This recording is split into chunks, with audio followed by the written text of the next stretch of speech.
Mansfield, today it's a Thursday, and that means it's time to go traveling. We're gonna come back. We revisit this particular area every few weeks, just to keep up to date with what is happening with COVID and how it's affecting travel and your travel, as a matter of fact. And we stumbled across, well, when I say we, I use the term very loosely because our producer, Melanie Walker, actually stumbled across a really interesting site that has been set up by a lady by the name of Kim Kerr. We're joined by Kim via our link. Kim, thank you for joining us on Mansfield today. Give us a bit of background here. How did this whole... Firstly, tell us about what you're offering and how did this all start? Hi, Jeremy, and thank you for having me today. Well, it all kind of came about by accident. I joined a group just after lockdown started, soon after lockdown started, to help people repatriate back to South Africa. And we worked tirelessly at that through days and nights, helping a lot of people through tears. And by the time South African borders opened on the 1st of October, we'd managed to help many of the 22,000 South Africans get home. And all of these guys decided it was time to go back to work, back to the real world. And although I do work full time and have right through lockdown, there was a void left for a lot of the members. So I started Community Circle Home SA on the 8th of November last year, so a little over a year. And we've just been growing. We're now sitting on around 13,000 members, and it grows daily. So basically what we do is, as volunteers, help South Africans and expats or anybody really to travel into South Africa and out of South Africa to all over the world, juggling all these hideous regulations that seem to be flying past our faces at different paces every day.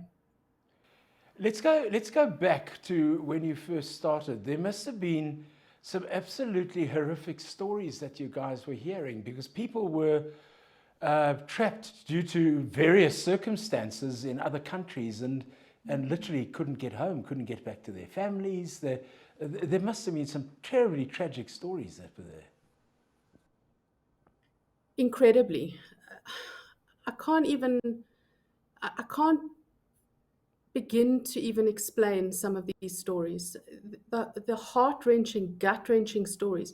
The number of phone calls I would get, often multiple from different people throughout one night, just saying they can't go on, really wanting to end it all. I mean, these were very serious challenges from all over the world. I mean, there was one lady who would literally phone me every night. Either her or her husband would phone me just to keep suicide off the table. She was trapped in Laos, and Laos didn't have any flights in or out of South Africa.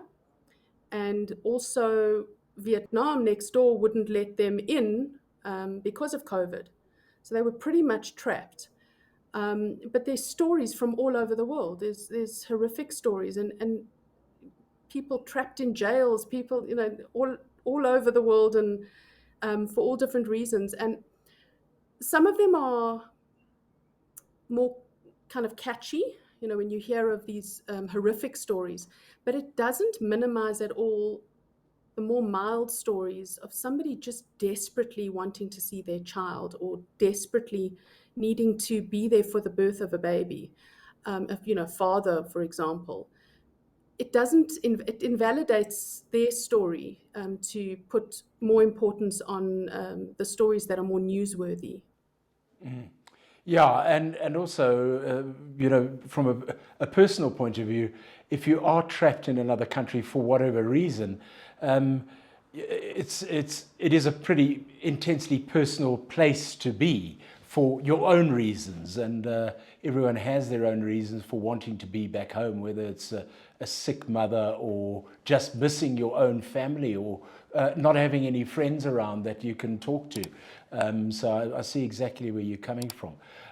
You say you're continuing with this There's work. also the aspect Yeah, Carry on. Yes. Sorry, Jeremy. No, no, carry There's on. also the aspect of just missing home. I- Immigration is hard enough, and a lot of people immigrated not because they didn't love South Africa anymore, but because they didn't like the politics or the safety aspects, etc., in South Africa.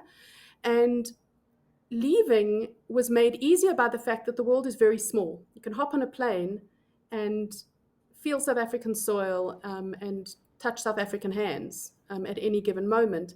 COVID came along and took that option away. So a lot of people are feeling the bite of immigration more.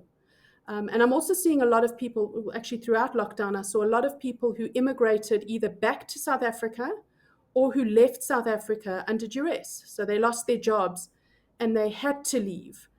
So making it even more difficult for them to do that really hit hard. What you say that you decided to keep this running after the restrictions were lifted. Um, the rules are constantly changing, though. We're going to be speaking, hopefully, very soon to Mike Skeepers, who runs a travel vaccination clinic and who also does at home and at work PCR testing. And I know that one of the things he's been saying the whole time is that they've constantly got to, on a weekly basis, got to check what the airline restrictions are on travel. You're obviously finding the same things, and that must be very stressful as well. So they do change. It's not as rapidly as one would think. You know, you kind of get to know what each country's restrictions are. A lot of the labs have my number and hand it out to people who are stuck, or sometimes the labs themselves are a little bit stuck. But there are very specific testing requirements per country. And now what we're seeing, which makes it just a little bit more confusing, is different testing needed depending on whether you're vaccinated or unvaccinated. That hasn't happened for South Africa yet, but for most of the world, we see anything from no test at all needed if you're vaccinated to PCR testing times 3 required no matter whether you're vaccinated or not for some countries like Dubai. And other countries will say, okay, well, you can get a PCR test in this amount of time, or you can get an antigen test if you do it in less time. So you kind of have to keep up to date with that. And a lot of people hop onto the group just to keep afloat with what they need for their specific country of destination, but also of their country of transit, because then there's other rules. So, for example, if I'm flying to the UK and I'm fully vaccinated, in theory, I don't need a test at all if I can prove I'm vaccinated. Personally, I prefer people to get at least an antigen, if not a PCR test, just for the safety of those who are going to be on a flight with them for the next foreseeable hours. But if that person is traveling via Dubai, well, then they need a PCR test within 72 hours of departure. And if they're going to be at Dubai's airport for 10 hours or more, then they need one within 48 hours. And that's where the complication comes in. So we see people asking sometimes the same question over and over again because they're just so frightened that the regulation has changed since they last looked it up, maybe last week.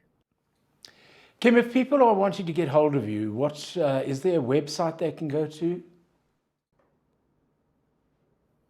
Well, we're Facebook based. So they would go onto book, click on groups, and look up Community Circle SA, and there we are. Simple as that. Community Circle SA on Facebook Yes. is how you can get in touch if you need any information. Kim Kerr, thank you very much for joining us on Mansfield today, and we wish you all the best of luck with your continuing work that you're doing for ours and the wider community as well.